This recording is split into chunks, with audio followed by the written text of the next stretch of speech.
What happens when the quest for territorial control collides with the rights of indigenous people? In the northeastern part of India, a profound conflict simmers between the Meitei community and the Kuki people, centered around the verdant slopes of Mount Kurbu and Mount Thangting. These mountains are not just physical landmarks, but are deeply woven into the cultural and spiritual fabric of the Kuki community, who require that any access to these territories must be granted by them. However, the Meitei have their sights set on these areas, driven by a combination of strategic interests and resource access.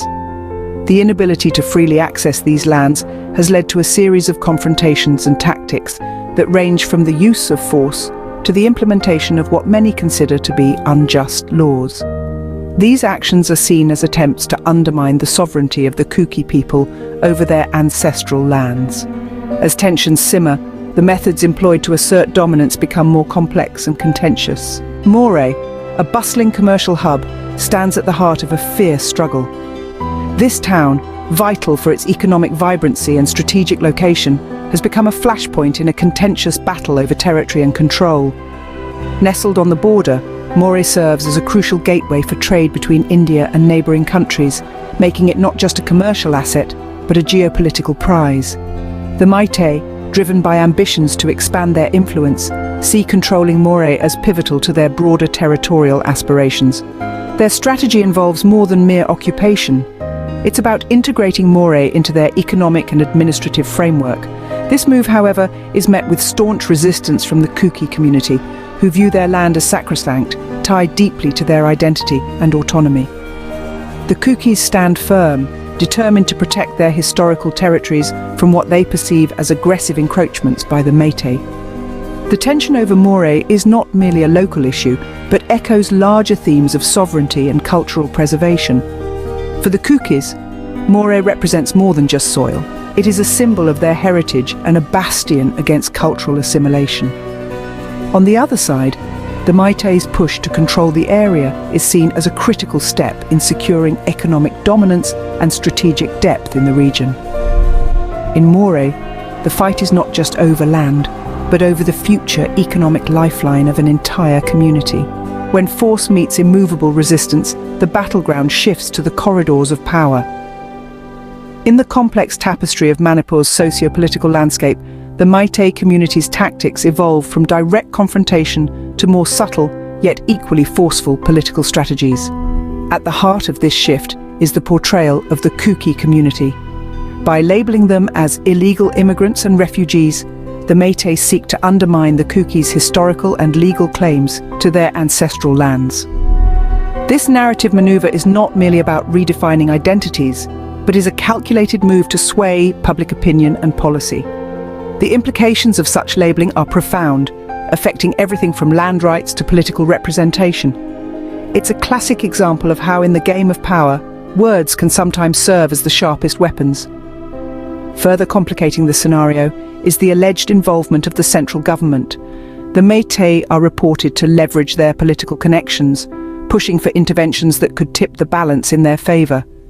Here, the role of the Indian Army becomes a subject of heated debate. According to unconfirmed reports, there have been instances where the Assam Rifles, a unit of the Indian Army, have been purportedly used to exert pressure on the Kuki community. These reports suggest that the commanding officers have issued warnings of dire consequences should the Kukis not relent in their resistance. It is crucial, however, to note that these accounts are based on unconfirmed sources. The official stance of the Indian Army, as mandated by the Indian Constitution, is to remain neutral and to serve all communities without prejudice. In this high-stakes game, the Meitei's alleged strategy involves not just the manipulation of narratives, but also the strategic use of national forces to achieve regional dominance. This approach underscores a broader trend where local conflicts engage national powers to outmaneuver local resistance, a tactic observed in various global contexts. In politics, the narrative crafted can be as potent a weapon as any arsenal.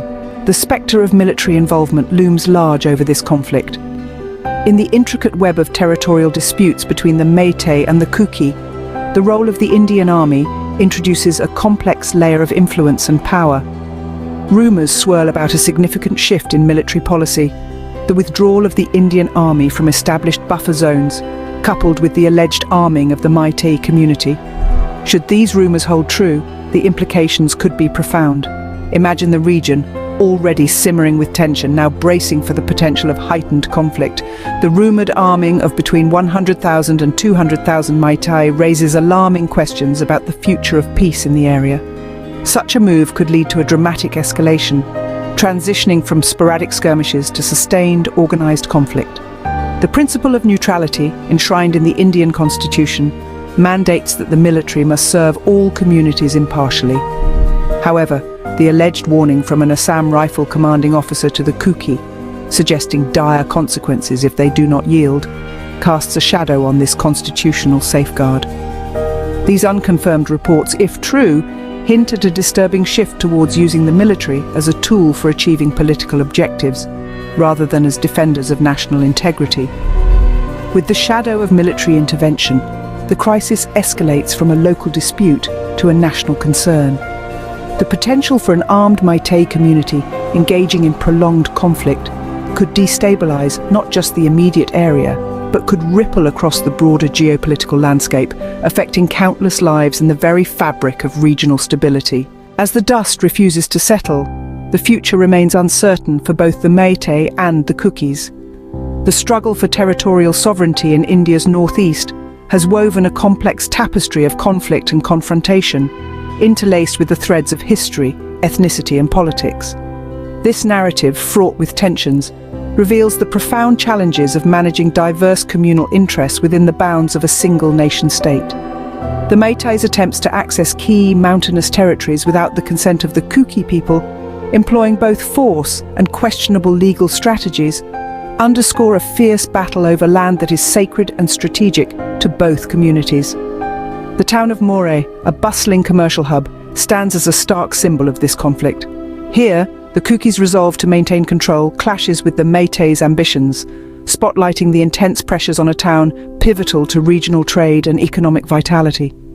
Amidst physical confrontations, a subtler but equally potent struggle plays out in the realm of politics and public perception. The branding of the Kuki community as outsiders or illegals by certain Meitei factions is not just a war of words, but a strategic maneuver to sway broader governmental support. This political chess game is complicated by allegations of military involvement and threats, which, though unverified, stir fears and deepen divides. The potential militarization of the Meitei, with talks of arming up to 200,000 citizens and initiating sustained assaults, paints a grim picture of the lengths to which parties might go to assert dominance. Such measures, if realized, could lead to unprecedented escalations that might not only destabilize the region, but also tarnish the integrity of national institutions meant to remain neutral, like the Indian Army.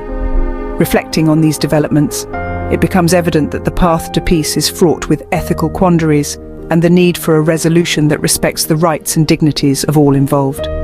The broader implications for community relations and regional stability are profound, demanding thoughtful engagement and dialogue from all sides of the conflict. In the heart of India's northeast, the battle for land and identity continues to rage, with no clear end in sight. For more insightful documentaries on pressing issues, don't forget to subscribe to Zalengam Media.